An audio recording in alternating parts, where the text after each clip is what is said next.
it scared them. They're like, we're not going to attempt to bring our kids here. We might get separated from them. We might get smuggled by other individuals in Mexico. Good. Don't come to the country illegally. I'm with Adam in the sense that my family came here legally. Pat's family came here legally. I understand we are a nation of open arms and everything, but I mean, there's a right way and there's a wrong way. Just literally saying, just come, everybody, come on in. We don't. Yeah, but it's not like that right now. So the border is as secure as it was in Trump under Trump, except for the fact that they don't have the Remain in Mexico policy. Can you name one policy that's different, or one initiative that's going on? Well, all I know is I've been seeing all the hearings of Mayorkas and all the charts and all the stats is that it's at record numbers right now, and the people coming and dropping off kids, like the grown men that are bringing children to the border, they're doing DNA tests. There's zero relation to these children. The common sense thing that a lot of people would ask is, who's more important, America or a politician? America. Okay. If Nancy Pelosi can have a wall around her house, I think we can have a border around our country that's bringing drugs in. Isn't that a common sense question to ask? Well, I mean, having a wall around your house is different than having a wall on public land. How? Are you afraid of people breaking into your house? Why do you need to put a wall up? It's comparing apples to oranges. Tell me why apples and oranges. I'm confused. In this one, we're going to have a look at a debate between Patrick Bed, David, and crew over at PBD Podcast and Valuetainment with Ed Krassenstein and Brian Krassenstein, the twin brother Democrat pundits who think they know everything over illegal immigration and how the Biden administration handles it versus how the Trump administration handles it. This one is really good, and I know you guys are going to enjoy it, so let's go ahead and get it started. Well, you did say at the beginning of the podcast, I wrote it down, you said, approach versus policies. You liked some of his policies. Right. Some of his policies. It's his approach you don't like. It's because of his approach that you're not going to vote for him. That's a big part of it. There are I prefer the liberal policies over the. Which kind of divisiveness do you like less? Public or private divisiveness? Define each. I tell you to your face, I don't like you. Versus I tell you to your face, I like you so much, but I go behind your back and tell everybody how much of a whatever you are. Which one do you respect more?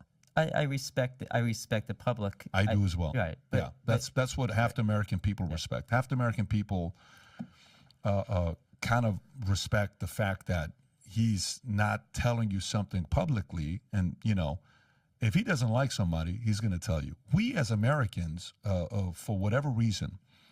Yeah, as an immigrant myself who came here from another place, we're super skeptical. Super skeptical. And for me, I think Jay-Z said best in one of his songs, says, don't tell me what somebody said about me. Tell me why that person was so comfortable to tell you what they said about me. Right? Okay. I respect the guy. They used to say 10, 15 years ago, they said, no one from New York. America's not ready for a president from New York. And this wasn't even with Trump. This was pre-Trump. Somebody from New York was running. I don't know if it was Christie that ran before Trump. There was somebody from New York running and saying, America's not ready for a New York president because the way people are in New York is just too much. You're from Jersey, so you kind of know the style of New York. I mean, Giuliani, I guess. You know what? It could have been Giuliani. It could have been Giuliani, yeah. And then, but today, I think Americans with social media are kind of like, you know what, man, I must much rather prefer a straight up guy that's going to tell me how he feels than the fake stuff, because what social media did is, just 20 years ago, 30 years ago, a lot of this stuff would have gotten away, and people like us, we couldn't have created content to just talk to regular people about our concerns.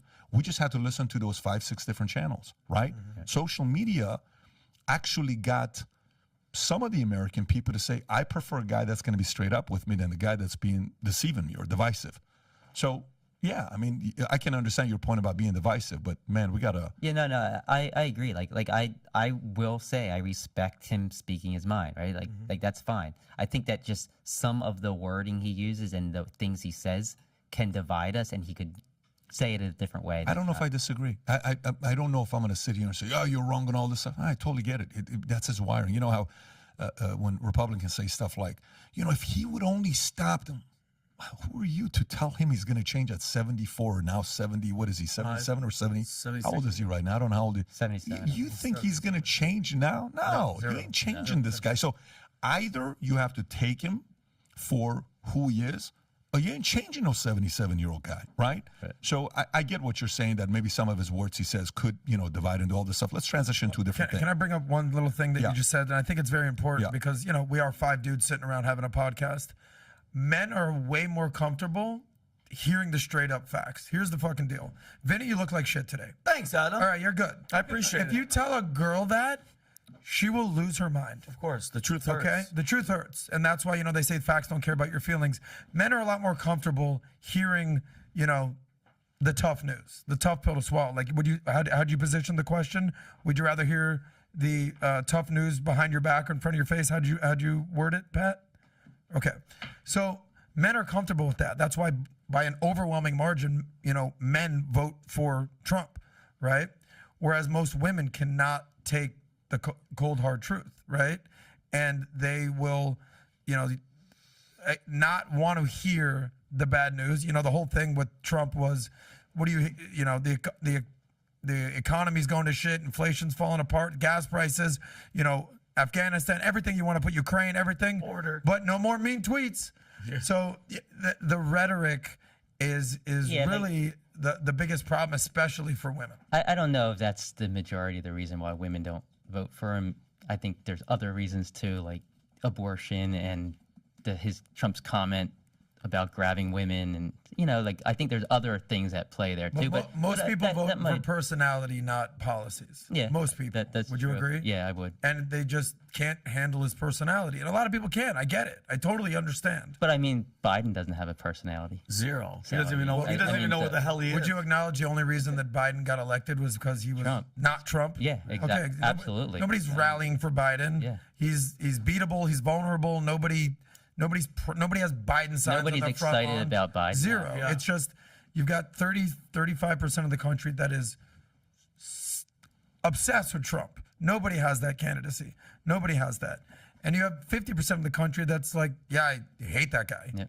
And it's a law of large numbers. So Trump brings people to the polls. That's why we saw 2 record-breaking candidates. It's all because of Trump. Yeah, we went to the GOP debates, and it was almost like, wait, the main fighter's not here? Like, we were just watching undercards, and it was cool to watch, but I was just like, it missed, like, you got like that personality. And Pat, if you're gonna go to somewhere, because I just wanted to ask, do you guys think we would be where we are today with crime is ridiculous, the border, gun violence, inflation, recession, and at the end of the day, do you guys think the Russia situation would be happening? Because if Trump was this Russian asset, he's Putin's bitch. We heard all that. Does any of that happen? Like, he waited for Biden to come in to Putin to do his attack and everything. Do you guys think, and would Trump's presidency have changed any of that? It's hard to say. I don't know what Trump would have done. Would he have just said, we're siding with Putin, like, we're not going to get involved and let Putin take more Ukrainian land? I mean, he didn't really do much on Crimea, right? So I don't know. It could have gone many different ways. Well, like maybe there would be other concessions, and maybe Putin wouldn't have invaded. Yeah, it's hard to say. It's hard, but it's weird though that nothing happened. We didn't hear nothing about. I mean, we heard Russia obviously, but nothing happened while he was in. And then once Biden was in, it was like, hey, it's attack time. You know what I mean? Yeah, but I mean, one could also argue that Trump was kind of siding with Putin on a lot of issues. So why would Putin do it then? Why not wait until another president came along? Like, if Putin went into Ukraine, we don't know how Trump would have reacted, and I don't think Putin would either, right? Like, Probably. I don't think it was. I think Trump had that indecisive. I don't want to say indecisiveness, like volatility. Yeah, I think that scared a lot of people, a lot of other leaders. Of course. So what about everything else? So what about the border and inflation? And we're a completely different country that we were. So the border. Nuts. The border. I think a lot of Trump. Again, it goes back to Trump's volatility and Trump's policies of kind of, we had the separation of children from parents. We had Trump basically threatening them with words. I think that scared immigrants away. I think 3 things real quick. First of all, it's not America's obligation to prevent Putin from taking Ukrainian land. Ukraine is not a NATO ally, and there's no obligation, or at least there wasn't before the war started, for America to prevent or protect Ukrainian land. Second of all, when it comes to the kids in cages, it was Obama that built those cages, and all those pictures that came out during the Trump administration from the mainstream media that loves the left, that loves the Democrats, were taken during Obama's administration. And third, the reason Trump separated those kids from the adults was to protect those children from human trafficking, to prevent human trafficking of children coming into the United States. As soon as it was determined that those kids belonged to those adults, they returned to their family, and if they didn't belong to those adults that they were trying to cross the border with, they were sent back to their actual family that they were kidnapped from in Mexico or wherever country of origin they came from, or at least there was an effort to return them to their family. And you can bet your top dollar that as soon as word spread back through the cartels, through the trafficking agencies, that they're stopping us at the border and they're making sure that every single child that comes with an adult is supposed to be with that adult. It prevented a lot of people from even trying.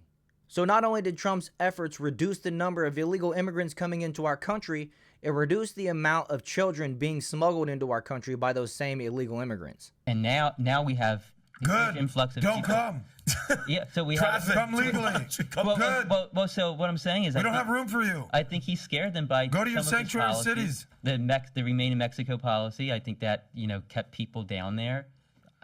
Women were because of it, but it scared them. They're like, we're not going to attempt to bring our kids here. We might get separated from them. We might get smuggled by other individuals in Mexico. Good. Don't come to the country illegally. I'm with Adam in the sense that my family came here legally. Pat's family came here legally.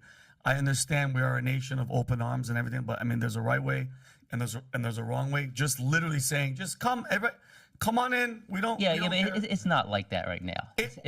So the border is as secure as it was in Trump under Trump, except for the fact that they don't have the Remain in Mexico policy. Can you name one policy that's different, or one initiative that's going on? Well, all I know is I've been seeing all the hearings of Mayorkas and all the charts and all the stats is that it's at record numbers right now, and the people coming and dropping off kids, like the grown men that are bringing children to the border, they're doing DNA tests. There's zero relation to these children that they're coming, and it's in the 30,000, 40,000 children that, and Trump was at least trying.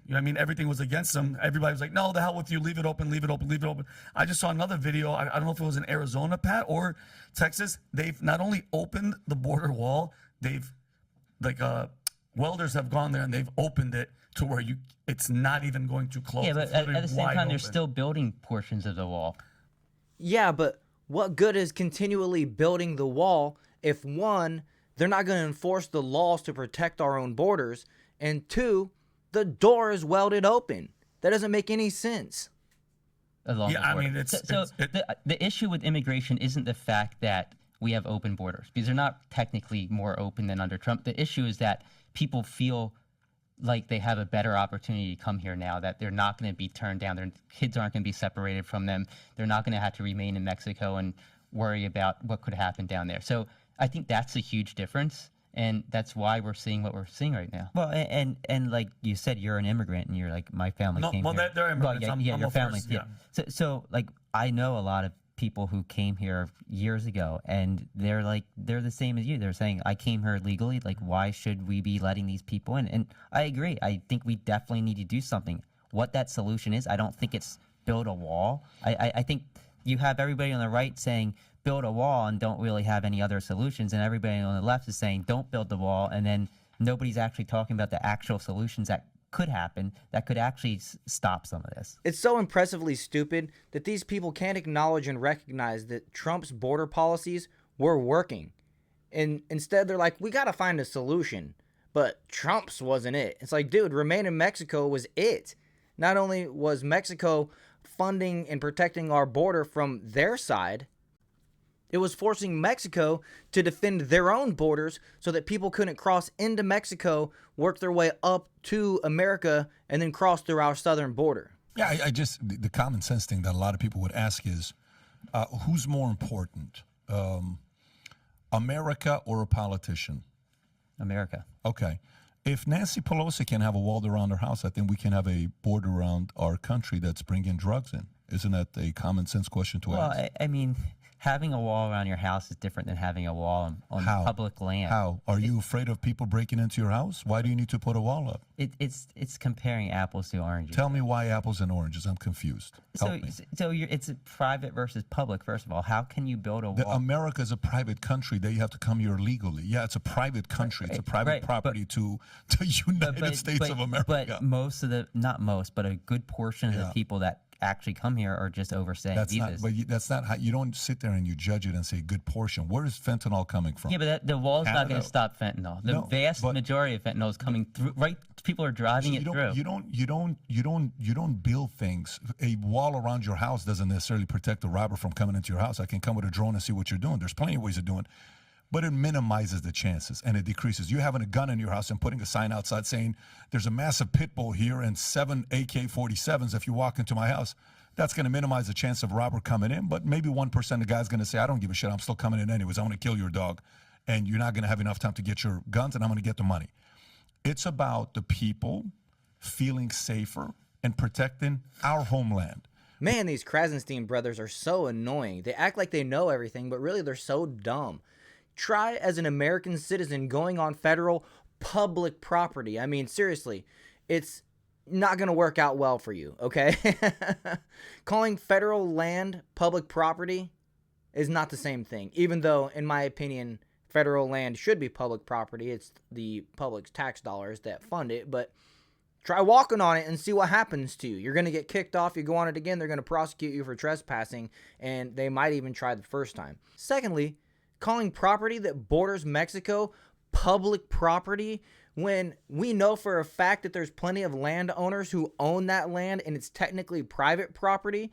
There's been story after story of individuals saying that they can't do anything to protect their own property, that these illegal immigrants are crossing onto their land, and then they're coming up, walking past their house, walking through their cattle fields, walking onto their property, and there's nothing that they're allowed to do in order to protect their property like you and I would if somebody were to come onto our property living in the middle of the city or even in the country. So these private property landowners are being prevented from guarding their own border as well, guarding their own property as well. So it's not public property. None of it is public property. It's either federal land or it's owned by a private citizen. Regardless, people breaking into the country illegally do not have the right to trespass on that property, let alone American citizens themselves. I wish all federal land was public property. It would be fantastic to have access to some of this stuff, but that's not how it works. And I can't believe these two are up here basically fighting for illegal immigrants to have access to property that Americans don't have access to. It's completely shameful, it's uneducated, and these dudes are complete morons. I mean, even in the face, in the middle of a conversation with people who directly immigrated here or their families directly immigrated here, they're still going to sit there and act like they're the professional know-it-alls. It's hilarious. It's laughable. And with that, I think I'll just wrap this one up. I hope you guys enjoyed it. If you did, make sure to hit that like button, subscribe to the channel, share this video, and I'll see you guys in the next one.